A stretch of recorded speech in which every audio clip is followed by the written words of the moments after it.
Do you remember the movie theater chain called Carmike Cinemas? It was a big player in the movie theater business from the 80s, 90s, and even the early 2000s.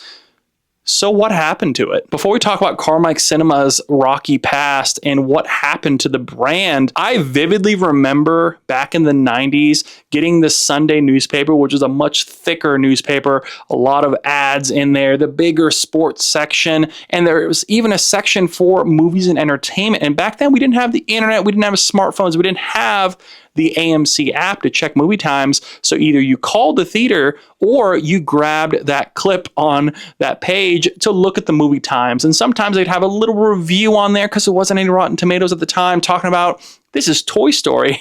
This is what the movie's about. And then we talk about, well, do you want to go see that today? Let's go see. And there weren't any reserved seatings either. There wasn't any reserved seats at all. In fact, most of the theaters, including Carmike's, were not even stadium seatings at the time. They were slightly angled seatings, but they weren't anything exciting, and definitely no 4DX or anything like that. So you'd show up and it was first come, first serve. You had to show up 15, 20, 30 minutes early if you wanted that center nice seat. It's interesting to kind of see where we came from in the 90s, and this is going to go right in line with what happened to Carmike Cinemas and how that brand slowly disappeared. To understand Carmike Cinemas is to understand where it started. Well, it started in 1982, and it was started by Carl L. Patrick Sr., who founded Carmike Cinemas in Georgia. The chain itself, positioned as America's hometown theater, focused on more rural and suburban communities across the entire U.S. Now, based mostly in the Southeast, they were much smaller cinemas. Again, not really any big stadium seatings or anything like that.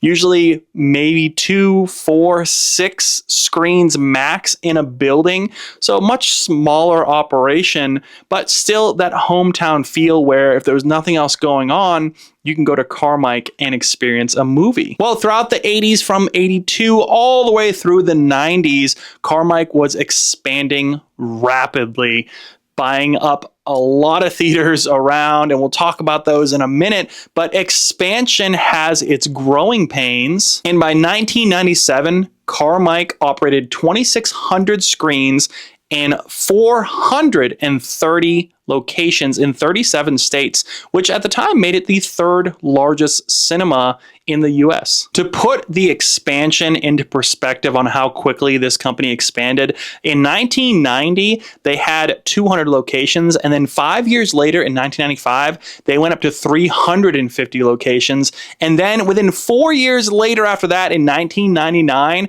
they were at 450 locations. It was really just the fact that they grew too fast, like many companies did in the 90s, which added to a lot of problems and eventual bankruptcy. By the time the 2000s rolled around, Carmike Cinemas had bought up many of the small town regional movie theaters that may have only had 1 location, 2 locations, 3 locations, but they're very small in rural areas, and they bought them up so quickly that they ended up having to go into bankruptcy. Now, Chapter 11 bankruptcy, they were burdened with $650 million in debt after defaulting on interest payments. And then by January of 2002, it had restructured and finally exited bankruptcy, downsizing from 448 theaters to 300 and selling off its landmark venues like the Indian Hills Theater in Omaha. A few years later, in 2005, Carmike had a bit of a rebound now that they had restructured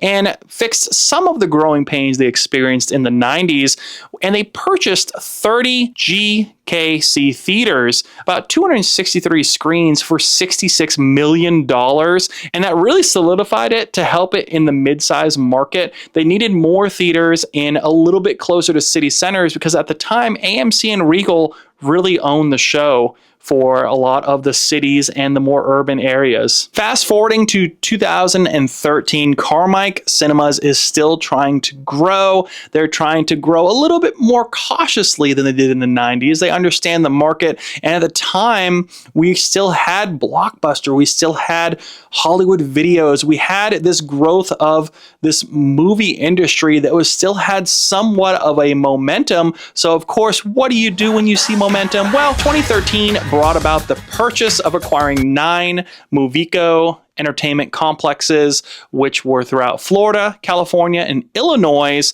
for $31.75 million. And that provided Carmike an opportunity to add premium dining and IMAX style venues. And that kind of brought them out of that more rural kind of small town feel that we're used to from Carmike Cinemas into a more modern setting for the cinema. But as Carmike was trying to modernize in these dining experiences and IMAX theaters, by 2015, they purchased Sundance Cinemas. And Sundance Cinemas was a small chain of about 5 more artsy types of theaters in Houston, Seattle, San Francisco, and West Hollywood. And they bought this for $36 million for the 5 theaters. And that kind of had a little bit more of an upscale and independent cinema type market, because at the time there actually were still a lot of independent movie theaters around. In more recent times, we actually had a $1.50 theater up the road that was still open locally, and that was just a totally different vibe than you'd see today with just Regal and AMC. So by 2016, Carmike Cinemas has done very well. It's acquired a variety of theaters, had some major acquisitions over the years, and that brings us to March 3rd of 2016, where AMC Theatres announced that it is going to acquire Carmike for $1.1 billion. Now that means that it would take the 276 Carmike theaters that were still operating under the Carmike name after all the acquisitions and merge them into AMC's portfolio at the time of 387 theaters. This is a pretty big deal. It took quite a bit of time, and by December 2016, AMC now was the world's largest theater chain with over 900 locations and over 10,000 plus screens. Now, what did AMC want to do with a lot of the older screens that had maybe 4 screens, 6 screens, if that, in a lot of the smaller towns?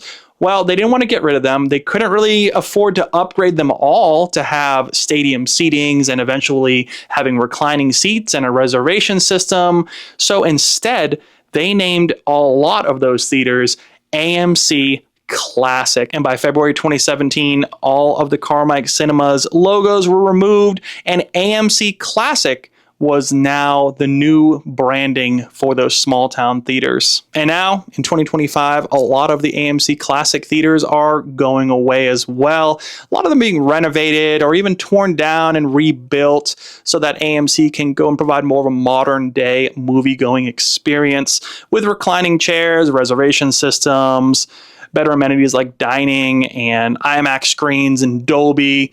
So it's interesting to kind of see where we came from Carmike early in the 1980s up to now, and a lot of the hiccups they had along the way, but ended up paving the way for something greater for Carmike. But it's crazy to think that Carmike ate up all these small town private theaters, and now we're going down to just AMC and Regal and just a few others. So now you know the history of Carmike Cinemas. It was a big part of my childhood. I'm sure you guys remember as well. Let me know down in the comments below if you have any memorable experiences for Carmike Cinemas, and let me know if you enjoyed this video.